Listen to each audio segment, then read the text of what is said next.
Thank you for the interest from my poster. And please let me give you a short introduction in our unpublished research about bacterial cyclooxygenases and their association with multicellularity. Oxylipins are almost universal signaling compounds in plants, humans, fungi, algae, and almost all multicellular eukaryotes. They perform conserved functions of cell-to-cell signaling and are synthesized by homologous enzyme superfamilies, lipoxygenase-like enzymes and cyclooxygenase-like enzymes. In the previous researches of our project, which you can explore by clickable links, we have found that lipoxygenase-like enzymes may be evolutionarily associated with multicellularity in bacteria, as well as with cross-kingdom pathogenicity and immune response suppression. The latest association is confirmed by the experimental study of the other research group. But what about cyclooxygenase-like enzymes? Are they associated with multicellularity or maybe pathogenicity?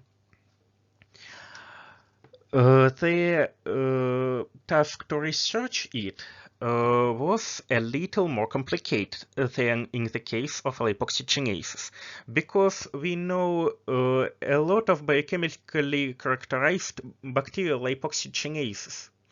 But we have only one biochemically characterized cyclooxygenase homolog from bacterium, especially Nostoc punctiforme cyanobacterium, which performs oxylipin synthesizing functions. So it was the only peg to hang our research on. But we tried. This research is yet unpublished, but here we present our first results. Firstly, we constructed the phylogenetic tree of bacterial cyclooxygenase-like enzymes with some addition of eukaryotes. Here we can face the second obstacle.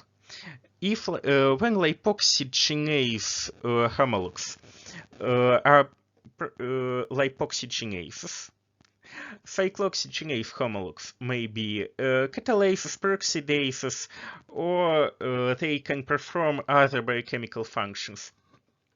So we first identified a peroxidase cluster. Then we located the only biochemically characterized Nostoc enzyme on our tree. It is located in the green cluster.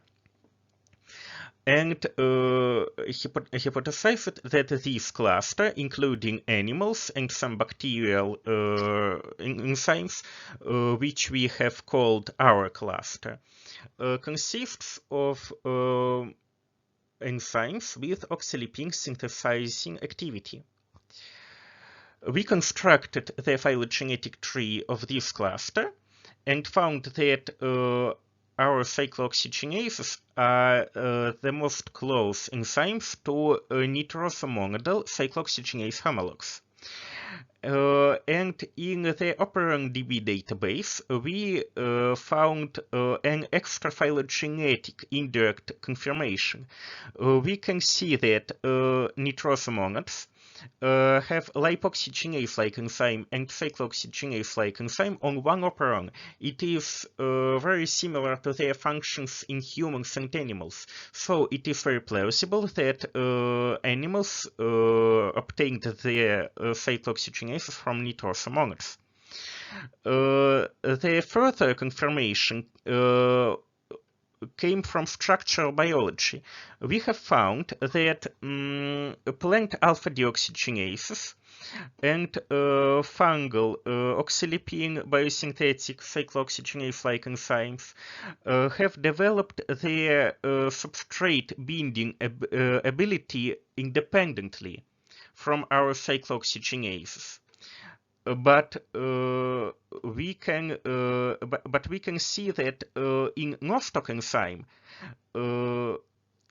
substrate binding research residues are homologous to our ones, to the substrate binding research of cyclooxygenase.